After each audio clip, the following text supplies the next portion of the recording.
Imagine visiting family abroad, and when you return, you are brought into a room at the airport, patted down, and endure hours of questions.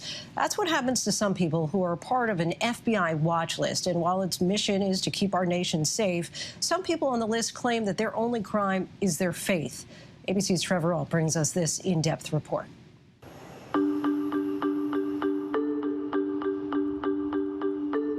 They're subject to pat-downs, hours-long detentions, and extensive questioning, but they've never had a trial. They are the many people on America's terrorist screening watch list. It just ended up becoming this traumatic thing for us to ever fly again. I decided not to enroll a semester at Harvard because this had gone out of hand. My kids were having nightmares every night. Zainab Merchant is a mother of 4 and a U.S. citizen, and she spent years on the watch list with no answers. She and her family were first detained by American officials in 2016, coming back to the United States from a wedding in Canada.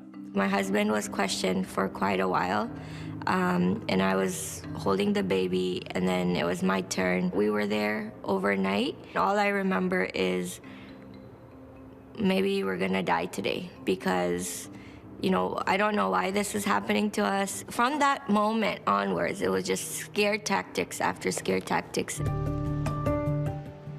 The federal watch list was created in response to the September 11th attacks. There is no due process for people added to it, nor any official way to find out who has been added. But we do know over the past 20 years, the list has grown to the point that now, according to the ACLU, an estimated 1.6 million people are on it. And unlike the no-fly list, which outright prevents people from flying, the watch list does permit people to fly. They're just subjected to extra security, sometimes extensively, when either flying or crossing the border.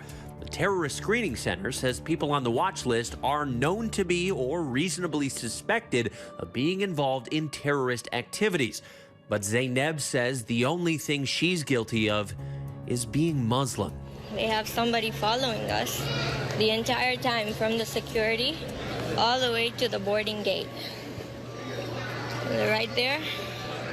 It was just us who would get stopped. The children were taken away from us, and they were subjected to extra screening as well. They were being treated as criminals, no matter how little they were.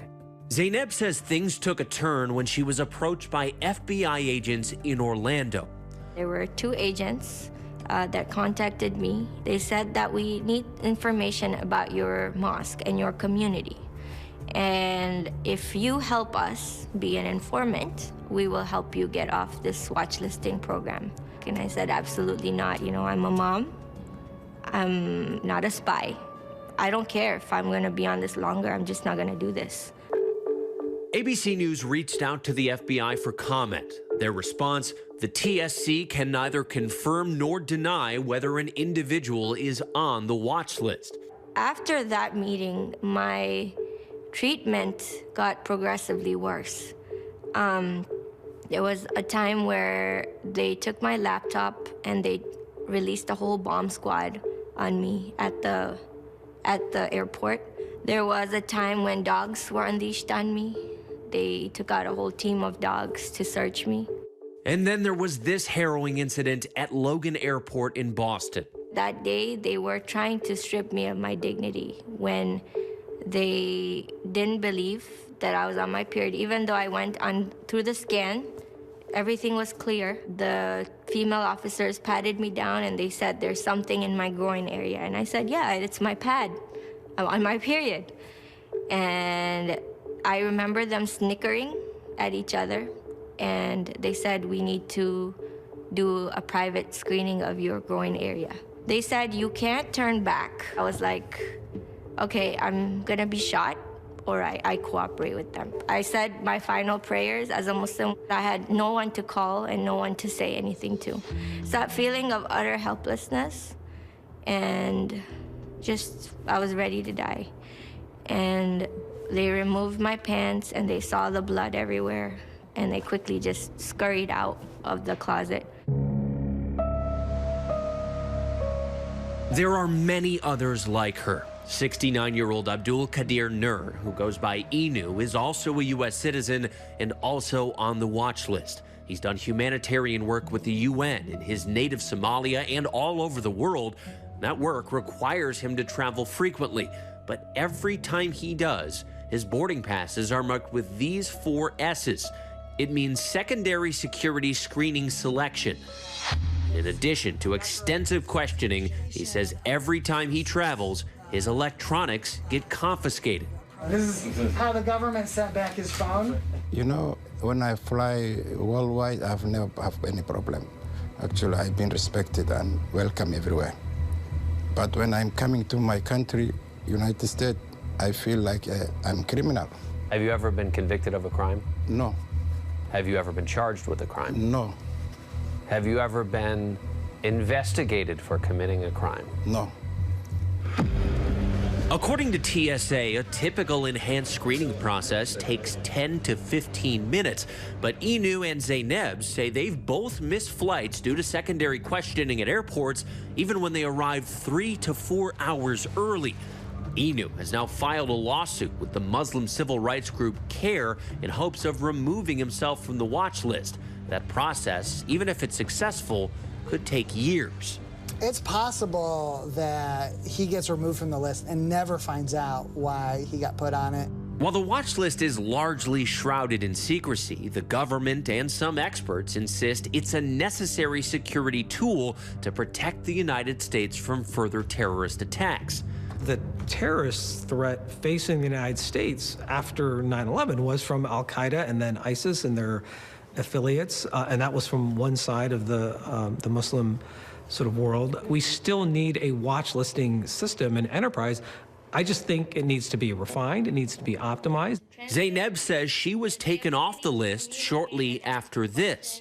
Why? Why is this happening to me? Is it because I'm Muslim? Is it because of my name? She was invited to a closed-door meeting between the FBI, TSA, and members of the Muslim community in Orlando. She confronted them about her experience with law enforcement at the airport. I see a familiar face right there, Agent. You know me. You've taken me out to dinner at Seasons 52 and asked me blatantly to be an informant. Is this about entrapment? Is it that because I denied to be an informant? Why am I being profiled? I just spoke my truth. After that meeting, there was somebody who made something happen for me to get off this unjust system. But the sting has lingered. Some of her family members have distanced themselves from her. It got to a point where people were giving us silent treatment. Some of them haven't spoken to us since. This thing took a lot away from us. But she's now using her experience as a reason to help others. Since she was taken off the watch list, she's earned a master's degree in journalism from Harvard, and she wants to shed light on this issue. I don't fear this anymore. It also built me up to be that voice for people who don't have any. Even though I might be off the system, I am not really free until every one of them gets justice. Our thanks to Trevor for that.